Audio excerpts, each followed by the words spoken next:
Hey guys, it is John C. Morley here, serial entrepreneur. Welcome. We are here for Friday. That's August 19th, 2022. But we are into just a few moments after the morning break of Saturday morning. But this is Friday's IFYL. Welcome back. And so if you're new, you're going to notice a QR code just popped up on the right side. Take your phone, point at it, scan the QR code. Once you do that, it'll direct you over to my link tree. If you're having any problems getting there with the QR code, just go to Believe, Believe, me, Achieve, ACHIEVE.com. Once you get there, you're going to see lots of great information to help you become a better version of yourself and help others become better versions of themselves as well. You're also going to see John's daily National Day video and JCM Academy TikTok. So before I get into what the national day is, John's Daily National Day, I want to welcome back our friends, colleagues, and wonderful associates that are coming back and supporting us. Thank you so much for being here. Really do appreciate you from the bottom of my heart. Hopefully some of the new people will become loyal just like all of you. So what day is Friday? So Friday, ladies and gentlemen, I want to share this with you because I think it's really, really cool. So Friday was, which we're out of, Friday was National Soft Ice Cream Day. Now, you might be saying to me, John, what the heck is National Soft Ice Cream Day? Well, I'm going to share this with you. So, National Soft Ice Cream Day came out a while ago, okay? But you might say, gee, so how did it start? Well, so soft ice cream, right, is something that it's been a pastime for a lot of people. But the truth of the matter is that National Soft Ice Cream Day was a mistake, like many great things, crazy glue and all kinds of things, and gorilla glue. In 1934, on Memorial Day weekend in Hartsdale, New York, Tom, last name I'm sure you know, Carvel, had a flat tire. After pulling his ice cream truck into a parking lot, the businessman knew his product was melting. As vacationers drove by, Carvel sold the softened ice cream to them. Surprisingly, they loved the soft ice cream. Thus, a potential for a new dessert was not lost on this salesman. Instead of a roving ice cream truck, Carvel could have a fixed location with soft ice cream, and then later we had Dairy Queen and other places. So 2 years later, ladies and gentlemen, which I think is really cool, Tom Carvel opened his first ice cream store on the site where his truck broke down. In the preceding years, Carvel patented a super low temperature ice cream machine and created a secret formula ice cream. It wasn't long before other businesses began to crop up. The hard ice cream industry began to object, despite both products providing similar flavors, servings, and enjoyment. They were different. Hard ice cream businesses did suffer a reduction in revenue during the first years of the soft ice cream popularity. So, soft ice cream is pretty cool. It's fun. I always like to get a vanilla and chocolate cone, or we call it a vanilla and chocolate twist. So, National Soft Ice Cream Day. If you would like to check out, yes, my daily video, well, you guys know where to find that, don't you? Sure, you do. You just can go out to believemeachieve.com and then click on John's Daily National Day video, and you can check it out right there and see that I was in the Dairy Queen actually in Butler, New Jersey. So let's get into that master topic, shall we? All right. You guys know how we roll. Every single week we start with a new master topic, which will be tonight, Saturday, and then we roll to Friday. So let's get that master topic on the screen so we can get you guys some great information. So how and why to be responsible. Now, we talked about lots of responsibility. We talked about financial responsibility, right? We talked about social responsibility, right? And we're talking today about individual health responsibility. Now, what the heck is health responsibility? Well, it's real simple. It means you take responsibility for your health. You remove blame, right? You set clear goals. You do that with anything, right? Do what you enjoy. Keep track of your progress. But what is it to be socially responsible for your health? Well, I think you have to understand that In healthcare, corporate social responsibility means that there is an ethical obligation that requires hospitals and other organizations to do something beneficial in issues such as delivering quality healthcare to everyone who is entitled to it. But I have to share something with you, ladies and gentlemen, and I don't want to be the bearer of bad news. Most times, you don't need a hospital. Most times. The body is designed to heal itself. I don't know if you know that. And so the body can heal itself from a lot of different things. It's just a lot of people put this panic or they push that panic button and they make the situation worse by exacerbating it. So, responsibility for health.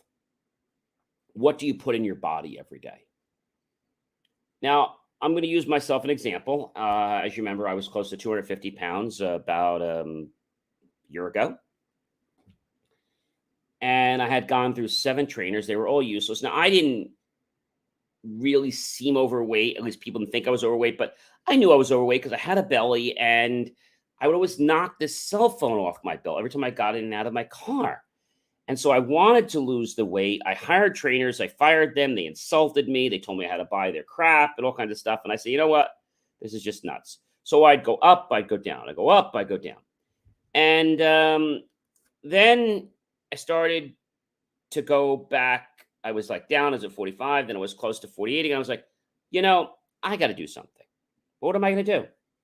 I said, I got to figure out, how do I lose weight?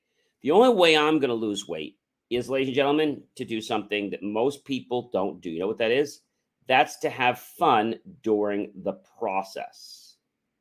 Yeah, so that's something that a lot of people don't do. They don't have fun during the process.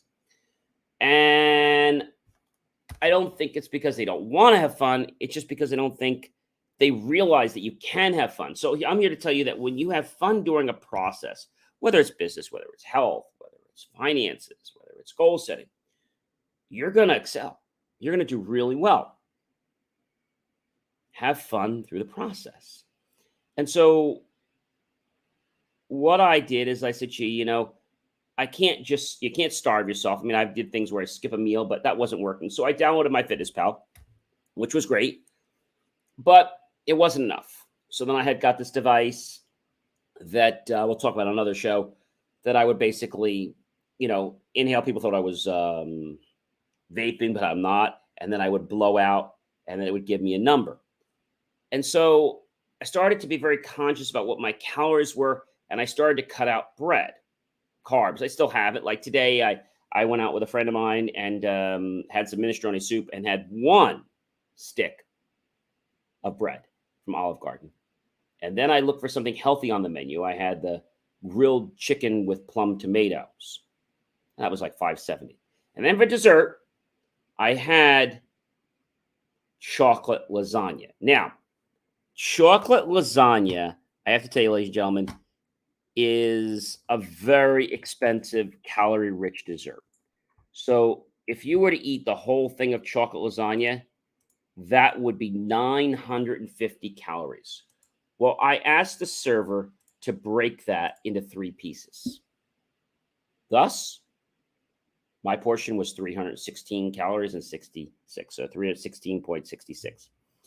And so I wasn't hungry, but then because it was National Soft Ice Cream Day, came home, I helped a friend with something, and then I went out to Dairy Queen and I got not the kids cone, I always get that, and not the large, but just the regular cone. Now, I want to tell you about this for a moment. So about a week or 2 ago, I had a lighter lunch. I said, gee, I can afford to have the large cone. So I had it. And you know, I actually didn't really enjoy it that much. Now, when I got through like about midway through, I was like, that's a lot of ice cream. And so I then said to myself, I normally am going to order the kid cone, but once in a while I can get, you know, the regular cone. And so this started to get me to realize that I am conscious of things. Like when I had this chocolate piece of lasagna, I came home and I divided that more and I put that in the freezer and I froze it. The other night, I went out with another friend of mine and we had stuffed peppers. Now I knew the stuffed peppers, that meal was like 900 calories. So what I do? I took the plate, cut it in half, took half home with me. Same thing I did with the tres leche, which was a very rich cake. I took that and divided that into three or four pieces. So you might say, John, this is nuts. And, it's not. I really enjoy taking this time and this effort to eat healthy. Now, does that mean that you can't eat junk food? Now, I'm not a junk food person, but even when I have like a small little bag of pretzels, it's 100 calories. And I take my phone and I scan it as soon as I eat it. Everything that goes in my body. Before I was feeling a little bit hungry tonight, up with you guys before I did the show, let me just take a tablespoon of peanut butter, which is like 150, 160 calories. And that curbed my appetite. And then you guys know I drink my RO water like crazy. So I'm having fun during the process. So for me, I'm not really on a diet. I'm enjoying what goes in my body. I'm enjoying the process, and I'm just enjoying budgeting calories for food. And you go to these restaurants like, oh my gosh, 1,200, 1,400 calories. So what do? So you look for something because there are things that are going to be healthier, right? When I have pasta, ladies and gentlemen, do you know what I do for pasta? How many calories do you think are in cooked pasta? Let me ask you that question. How many calories in cooked pasta? Okay, let's do it in 1 ounce of cooked pasta. Okay, so there are 38 calories, okay, in 1 ounce. How many are there going to be in 1 cup? In 1 cup of cooked pasta, there's 75 calories. So when you go to, let's say, a restaurant, and you have, let's say you have 2 cups of cooked pasta, right?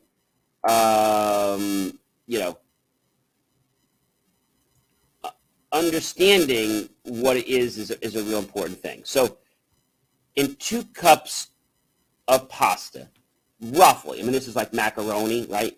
It's about 220 calories, roughly. That's roughly. That's a rough thing. Give or take some brands and stuff like that. So that basically means that it's coming out to 110. So really, I like to say about 100 to be fair, not the 75.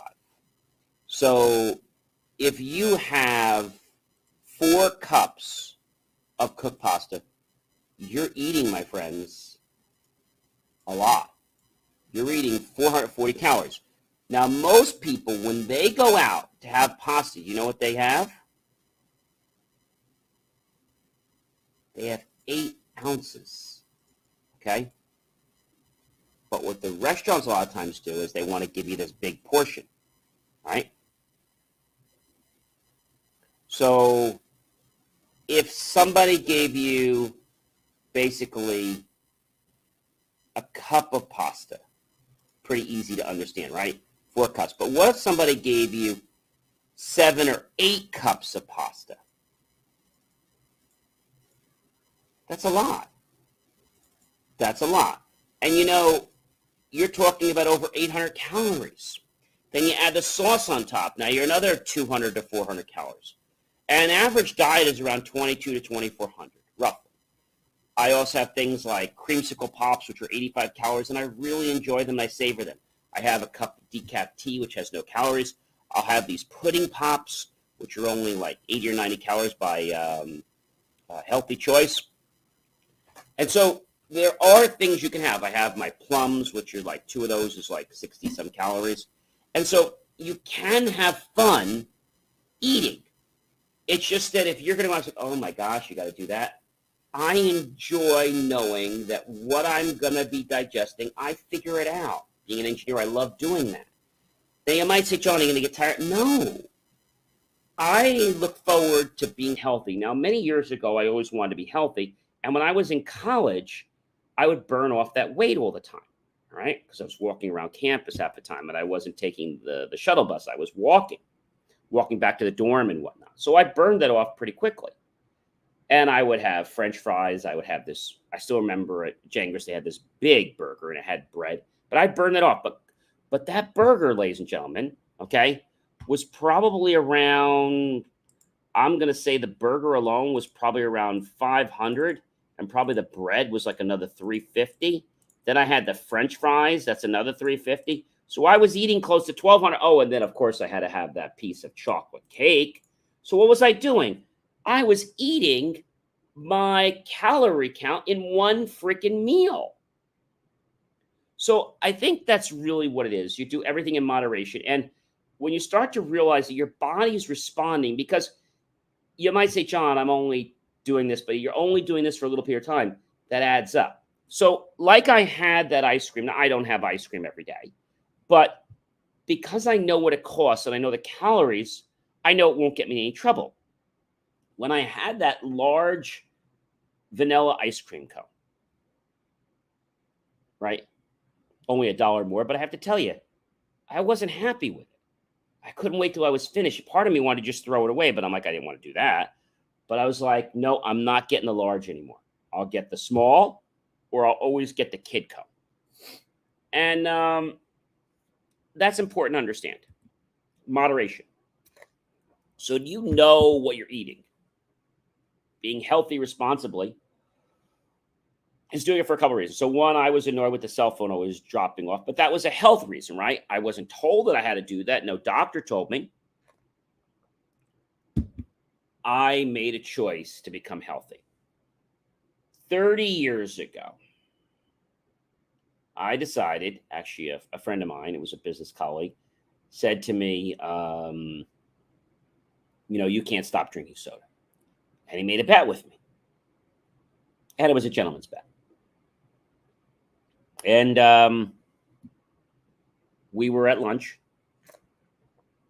And the next thing I know, I'm going out and I'm having like cranberry and water. And that was like the starting point, but really that was still putting calories on me, right? And I still do that if I go to a restaurant or something. I'll sometimes get like, I'll get them to do like a spritz. I'll get them to do like club soda and then just like maybe a quick spritz of cranberry, which is just for flavor.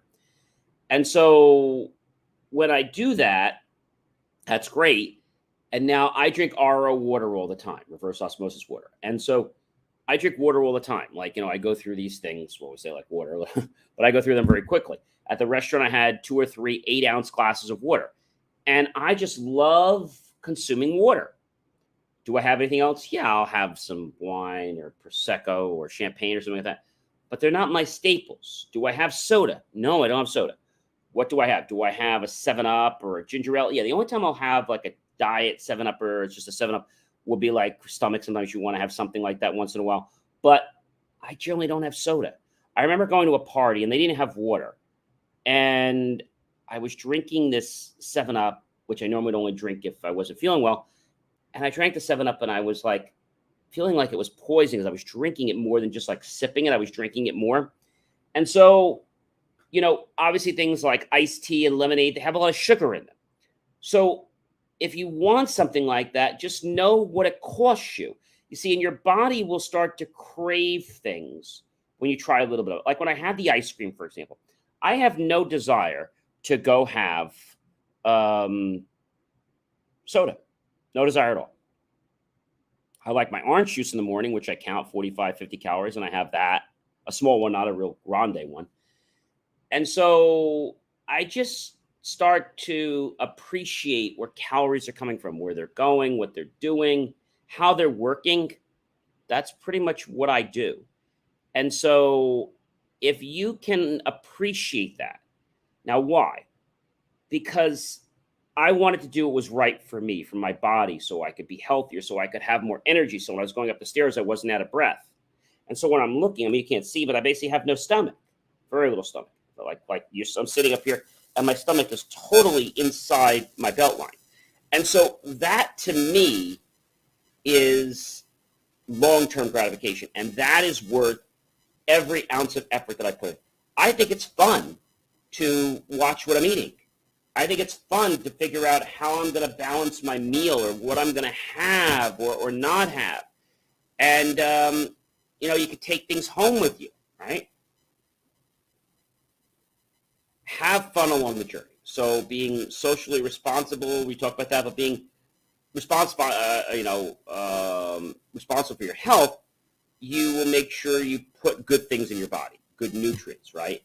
You also make sure that you're going to drink healthy water. You're going to have the right proteins. You're going to have vegetables. Tonight, what I had the minestrone soup, and then I had broccoli and the chicken with the plum tomatoes.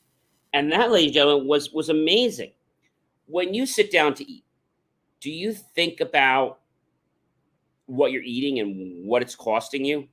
I remember going to our country club in Florida, and I said to my dad, I said, at the people table, I'm like, oh, gee, that's really expensive. And the guy says, well, what do you care? Your father's paying the bill. I said, no. That cake is 1,200 calories. Like, oh, calories. Oh, no. So I like it because I see the results. Now, I started seeing major results around right after January, right after the holidays. So what does this mean? Like, even when I bake, right, I'm still conscious of things, right? When I make cookies for the holidays, I will know what those cookies are going to cost me, right?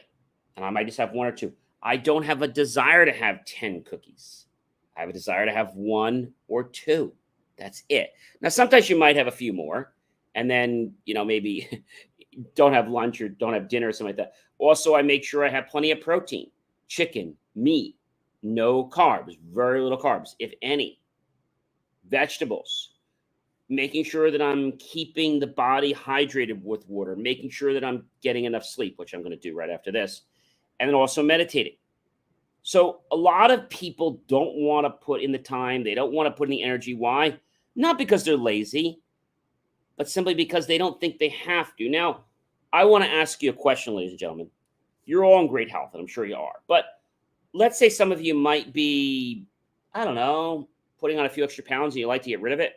Wouldn't it be nice to know that when you go up and down those stairs, you're not out of breath? I can't tell you what a luxury it is that when I walk up the stairs and I'm like, I just walked up all those stairs and I'm not out of breath. I walked up with all these groceries in my hand and I'm barely out of breath. That's a lot of groceries, right? So I think that's an important thing. And when you can realize that you're doing something not for other people, you're doing it for you. People say, oh, gee, I want to lose weight so I can impress others. I didn't lose weight to impress others. I lost weight for John because I want to be healthier, because I know what it's like when you're overweight. Even though I wasn't really overweight, but I could tell I had extra pounds. Your heart works harder. And you can feel that palpitation because your heart is pushing harder because it's got to push around all that extra fat. By losing weight, you add years onto your life. Now, a lot of people might have a hereditary issue, right? I get it. Everyone can lose weight. The question is, when do you want to make the choice to start becoming healthier and living a better life?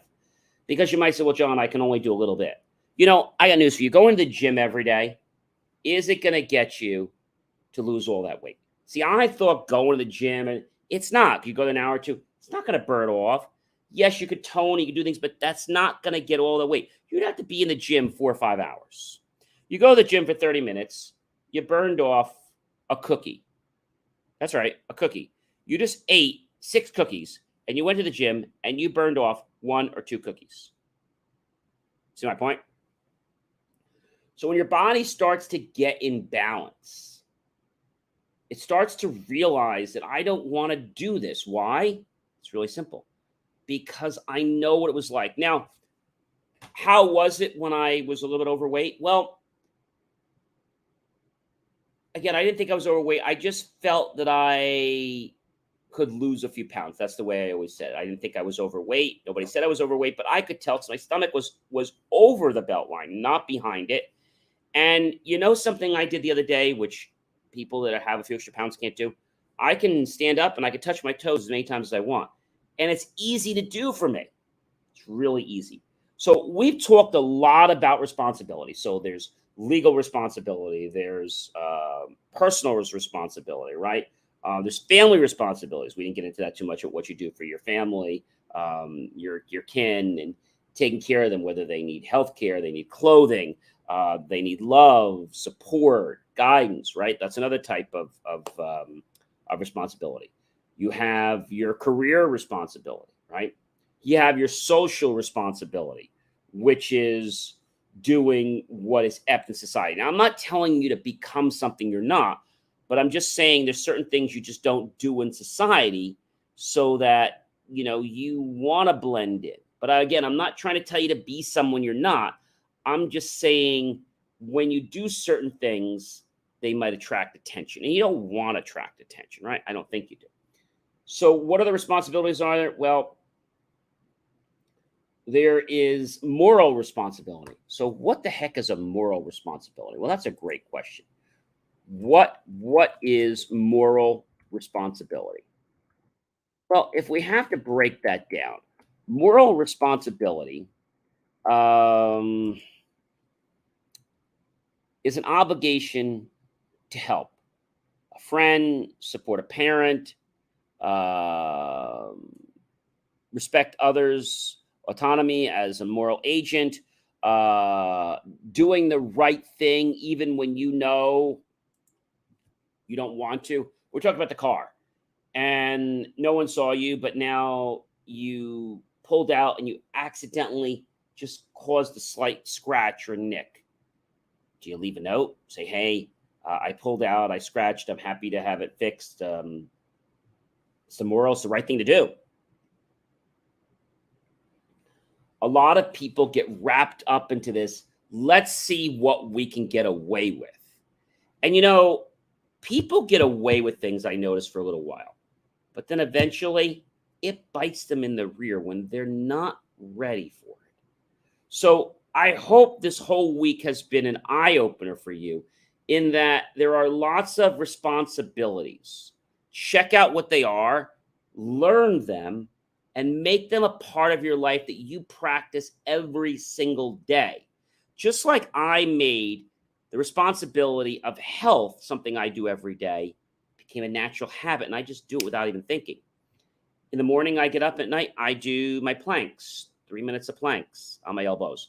I then do, basically, I take my feet and I roll up to my toes and I come back down. I do that 20 times. And so what do I do that? That helps circulate blood flow. So all these are good things. And when you make a decision and a commitment to support your body, you're not going to be at the doctor. And your body's going to support you. So like tonight, I had a long day today. I'm going to go to sleep, do some meditation, go to sleep, and I'm going to give my body what it needs. You know what that is? It needs rest. So I'm going to give it some rest tonight. Wake up tomorrow refreshed. My first meeting tomorrow on Saturday is not till like 10 or 11. So I think that's pretty cool. And I think everyone in this world wants to be better. You might say, John, well, losing weight's hard.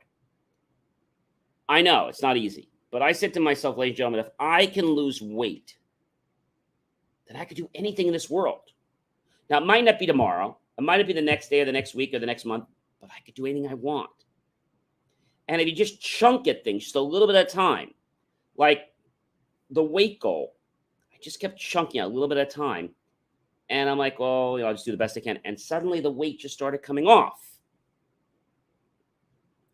And when you do that, your body now says, okay, I'm getting my food. And you don't ever want to deprive your body. You want to make sure you're eating breakfast, you're eating lunch, you're eating dinner. And you also want to stop eating about 2 or 3 hours before you go to sleep. And you want to stay away from a lot of refined sugars. You don't want to have a lot of heavy sugars. Now, even when I did the creme brulee that you guys remember several weeks ago, I made it in a 2.5-inch ramekin as opposed to a 4-inch or a 6-inch or an 8-inch because mine was only 175 calories as opposed to 400, 600, or 800 at the restaurant.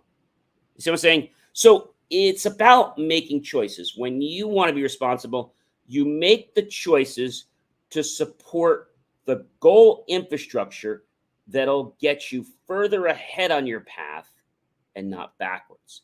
Hey, ladies and gentlemen, you know who I am. Tonight, I am John C. Morley, serial entrepreneur.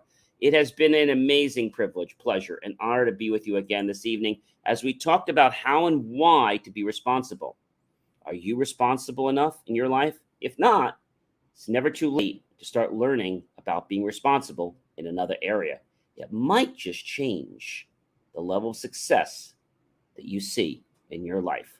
Please be sure to like, love, and support my channel. Comment below. What did all this mean to you about responsibility? Tag your friends, colleagues, and associates. Share this out with everyone you know on social media.